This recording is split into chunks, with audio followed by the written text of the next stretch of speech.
پشمام، بالاخره امیر تتلو برگه خروجش رو برای ورود به ایران گرفت. ساعت پرواز امیر تتلو معلوم شد. قبل اینکه بریم این ویدیو رو ببینیم یادتون نره چنل یوتیوب رو سابسکرایب کنید و زنگوله رو بزنید. سلام با بچه‌ها، رفتایم. امیدوارم حال دلتون هر کجا که هستید خوب باشه. امروز سری خبر اومده بود در مورد اینکه امیر تتلو دیروز رفت دم سفارت، راش ندادن به سفارت باز و برگه خروجش کی قراره بیاد و قراره با هم بررسی کنیم. فقط یادتون نره چنل یوتیوب سابسکرایب کنید، زنگوله رو بزنید. همونطور که میدونید قرعه کشی که رو چنل گذاشتیم همین جمعه برنده رو اعلام میکنیم.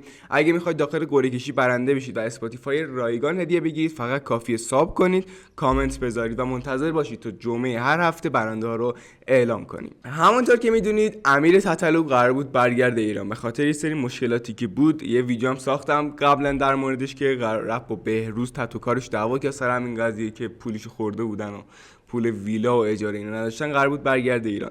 اما امیر تتلو دیروز حدود فکر کنم ساعت 3 را افتاد از ترکیه به سفارت ایران، یعنی داخل خود ترکیه. سفارت ساعت 3:30 بسته شد و امیر تتلو گفت همش 1 دقیقه دیرتر رسیدم سفارت رو بستن و نتونستم برگه خروج بگیرم.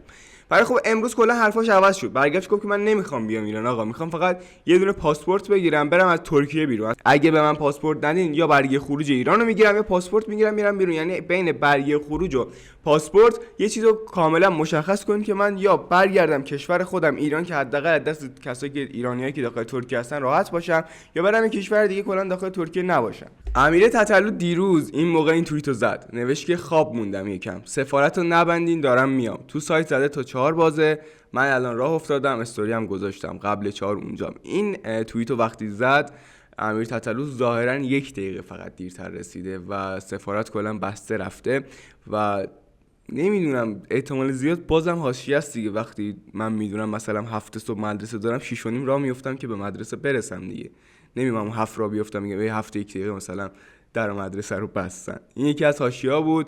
و توییت بعدیش که نوشته ایرانیای ترکیه به من نامردی کردن و کل خلاصش این بود که اگه واسش ویلا نگیرن پا میشه میره سفارت و برگه خروجش به ایران میگیره. گفته که من برگردم میرم اصلا واسم مهم نیست که منو بخوان اعدام کنن زندان بندازن، مهم اینه که از غربت بیام بیرون، اصلا کسایی که داخل ترکیه هستن مخصوصا ایرانیاش راحت باشم دیگه.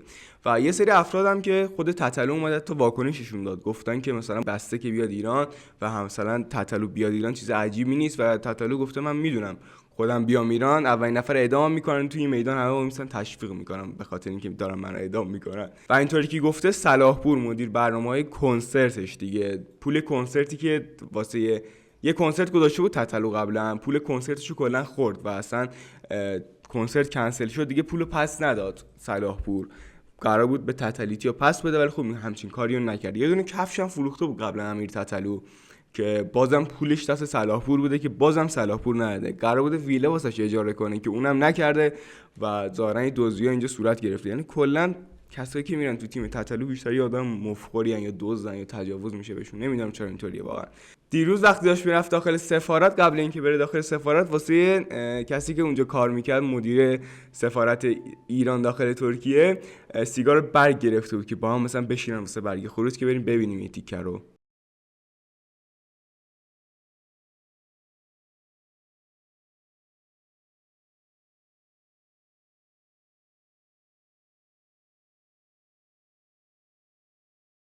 و بچه‌ها این هم از تتلیتیایی که جلوی در سفارت وایساده بودن با امیر تتلو عکس گرفتن. قشنگ بادیگارد رو ببین. و در سفارت بسته شده دیگه. امروز قرار بوده ساعت 3 بعد از ظهر، یعنی امروز دیگه قرار بوده بره دم سفارت اگه بخواد بره، باز دیر نرسه. و اینطوری که من الان بهم خبر رسیده اینکه سفارت هر روز ساعت 3:30 میبنده و امیر تتلو 2 ساعت تا سفارت از خونش راهه و گفته بازم نمیتونم برسم دیگه. چیز غیر عادی که نمیتونه برسه. بریم آره تتلیتیای دم در سفارت هم ببینیم که دیروز قرار بوده تتل بره اونجا. همچنان جلو در سفارت با بچه‌ها منتظریم که و اما بچه‌ها جمله آخری که امیر تتلو گفت و کلا پرونده ایران اومدن و بست این بود که یا صلاحپور پولشو پس میده که واسه اینکه بخواد دوباره یه ویلا اجاره کنه داخل ترکیه، یا چون پاسپورت بهش نمیدن واسه پاسپورتش پیش گیر دادن. رفت سفارت گفت چند سال پیش که اومده بود اینجا پاسپورت تو تمدید کنی اصلا تتوات اینقدر نبوده. الان با تتوات رو لیزر کنی، برای همین ترکیه اصلا همش پاسپورت نداده که بخواد از این کشور خارج بشه بره، واسه همین فعلا نمیتونه بره به خاطر تتوهاش. گفته یا باید لیزر کنی، اینجوری نمیشه. و حتی پارسال هم خیلی جنجال به پشت سر این قضیه میخواست بیاد ایران که نیومد باز پارسال.